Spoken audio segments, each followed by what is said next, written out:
afternoon, ladies and gentlemen. Today I want to address a common misconception that arises when it comes to sharing the gospel with others.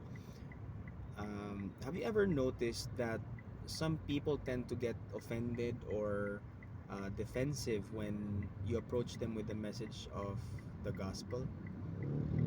It's a curious phenomenon, and it often leaves us wondering why. Ba't ganun? Imagine you're walking down the street and then suddenly you see a large truck hurtling towards someone who seems unaware of the imminent danger. What do you do in that split second? Wouldn't you instinctively run towards them, shouting and doing everything in your power to save them from harm? You wouldn't hesitate even if it meant risking your own safety. Why? Because the urgency of the situation compels you to act. Now, let me share a short story with you. There was once a man who discovered a life saving medicine, a cure for a deadly disease that plagued countless lives. Now, he had first hand experience of its miraculous effects, witnessing how it restored health, brought joy, and saved lives. The man knew that time was of the essence. Lives were at stake, and he couldn't keep this knowledge to himself. So he embarked on this mission to share this life-saving medicine with as many people as possible. Now he encountered various reactions along the way. Some were grateful and accepted the medicine eagerly, while others dismissed it or even grew offended by his offer.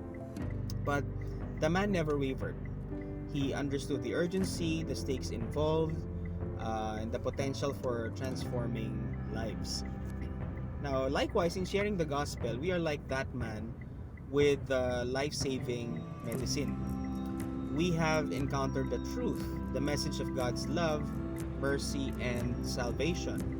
And just like the urgency of saving someone from an oncoming truck, we have an urgent mission to share this life saving message with others.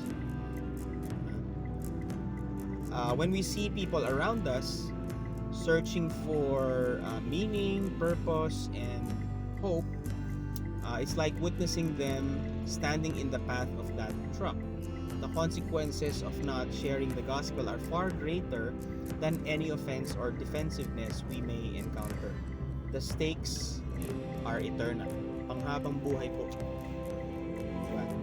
Now let me ask you a thought-provoking question. If you possess the knowledge of a life-saving cure and you saw someone standing in the path of imminent danger, would you hesitate? Would you worry about potential offense or personal discomfort? Or would you act with urgency and compassion to save them? Think about that for a moment. In conclusion, the motivation to evangelize is not rooted in pride. Again, it's not rooted in pride, but in love. A love that compels us to share the life-saving message of the gospel. Just like the urgency of saving someone from an oncoming truck, we must recognize the urgency of sharing the gospel with those around us. So let us overcome any fear of offense and embrace the opportunity to bring hope, healing, and eternal life to those who desperately need it. Thank you for your attention, and may we all be inspired to act with urgency and love as we share the message of the gospel. But don't take my word for this. Take His word, and fish be with you.